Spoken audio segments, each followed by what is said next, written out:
Welcome to the Business Buyer Diaries. My name is Nathan Platter. I'm a full-time employee, and I bought a business. I did everything right, from finding the deal, handling all the due diligence on 63 opportunities, and ultimately bought a profitable gym. And boy, was I in for a big surprise as a new owner. I chronicled everything in real time, including the biggest wins to the stressful nights at 2 a.m. I'm sharing my journey without sugarcoating anything, so you don't make the same mistakes that I did. Here's today's episode. Hey, happy Tuesday, everyone. Today we're going to be talking about the marketing and the sales updates from the past week. So we'll be talking about the week-to-week growth, no mindset, no other stocky stuff, but we're going to be talking about the logistics. So this past week, the ads have been popping like crazy. I think in the past 7 days, we've brought in like 60 new leads. Quite a few. And it's been surprising. Our leads for men are coming in about $7, $10 a piece. And our leads for women are committed about $10, $15 a piece.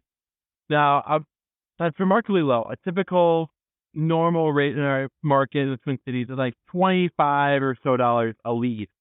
And so that's very, very low. The prior owners were doing like $100 a lead, roughly. So I knew that was kind of high. But other franchisees I've talked to, they're getting like $25. The fact that we're like $15 or $10 a lead, maybe one if we're looking at quality. And so looking at some of the campaigns, some of the geography, some of the likes and lookalikes. Yeah, they're stretching out our distance, our geography. One of our leads decided to not come because it was 26 miles away from where he lived, which is a long way. That's like a 40-minute drive across like downtown Minneapolis to get to where we are. So yeah, that's not a lead, not a real good lead.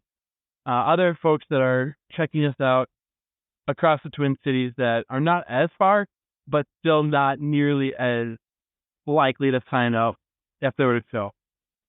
So it tells up is pushing back like, hey, it's a cheap lead, it's not a good lead. That's even a worthwhile lead. So we'll find out in a couple hours. We're meeting with IT team. At the end of the day, the core metric that dictates all of these up funnel elements is your cost per member acquisition. It's going to be how much money does it cost to get a new person to your studio and sign up. And what we're aiming for on the max side of things is $150 per sign up. So we spend $150, we get one new member. So far, we're coming in at like $60, $70 per new member sign up. So we're killing it. That is a very good trade-off. $60 for a $400 sign up, that's a great return investment. That's amazing. Now, here's the rub. Here's where things are going to get interesting. You can pay a lot of money for a premium pie likely to convert leads, or you can pay a couple bucks, get a boatload of leads, probably a lot of them garbage, and then still have that same $60 per lead. So it depends on what you want. You can go through a lot of leads to get one good lead, and you pay a steep cost for a lead, but you're still committed at $70 per member acquired, or you can pay a lot of money per lead, but a lot of those leads will have to end up converting. So it's just a math ratio.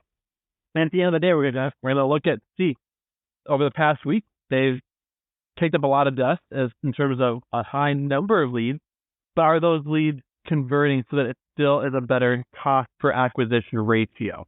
And at the end of the day, we'll find out. It all depends. If we're getting a better cost per member acquisition, it's worth getting a bunch of garbage leads, trash leads, cheap leads, because our member acquisition is still low. But if we end up paying more per acquired member, then yeah, it's not the right side of the math equation. And maybe it is worth it to pay like $100 a lead if almost every one of those leads ends up buying. We'll find out. That's the rep and I are going back and forth on the internal sales rep that I'm working with. Now the agency is the one that's tracking the metric. I'm looking over their shoulder, tracking them as well, confirm that they're up to par with what they're telling us. So that's where we're at right now. We'll find out in a few hours where we're at. But that's just something that's been helpful to me. A lot of folks will brag about the cost per lead either being high, being low, but it doesn't really matter. A cheap lead or an expensive lead does not matter. It's the cost of what it takes to get a member. Now, one of the factors that we're not bringing in that if you want to be a stickler about tracking your business really, really well, you need to factor in the cost of your team's time. My sales rep is he's very thorough with working each. And so if we'll just say he spends like an hour working a lead, just making up a number, it's $20 an hour. That's going to add cost to the lead. So $10 for the marketing ad, plus 1 hour of his time, plus say like 30 minutes of the lead working in the studio at $10, plus $20, plus $10, that, $40 to acquire the lead? Okay, that makes sense. But he's also spending time on leads that never turn out. So you have to factor in that as well. You never know which lead is going to end up buying from you. And so if you have a high cost sales rep and they're working a high number of leads, that's going to increase your overall cost of working those. But if you have a low number of leads because a high percentage of them end up buying, then it's okay because your sales rep is only costing you time on leads that are more likely to convert. So you're not wasting energy, time, and resources chasing leads that are probably garbage leads to begin with. And so we'll find out. We'll see what ends up happening. Right now we have a very automated system, a lot of automated text follow-up, images, booking links. There's still some touch components that our human has to do per these leads, but it's not a huge drawn-out sales. It's a gym. It's a fitness studio. It's a gym membership. It's not selling an airplane, buying a house, shopping for a new boat. Maybe a half hour top. No, probably hour top per lead to work these leads. It's $20 a person. We'll find out.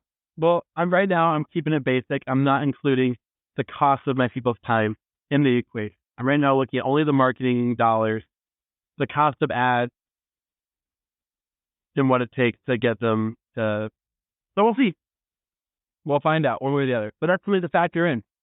When you have a high quality sales staff, you have a high quality lead, and you have a high quality product selling, it's more and more important to factor in your employment cost to your overall cost graph with it.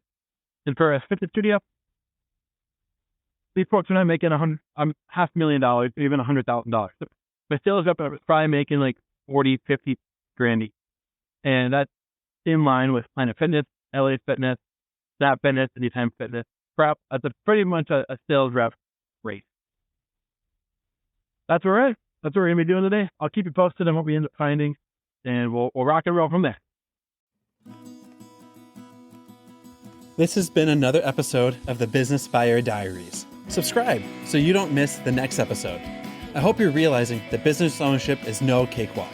Check the podcast notes for a link to the DIY due diligence program, the complete list of show sponsors, and for media inquiries.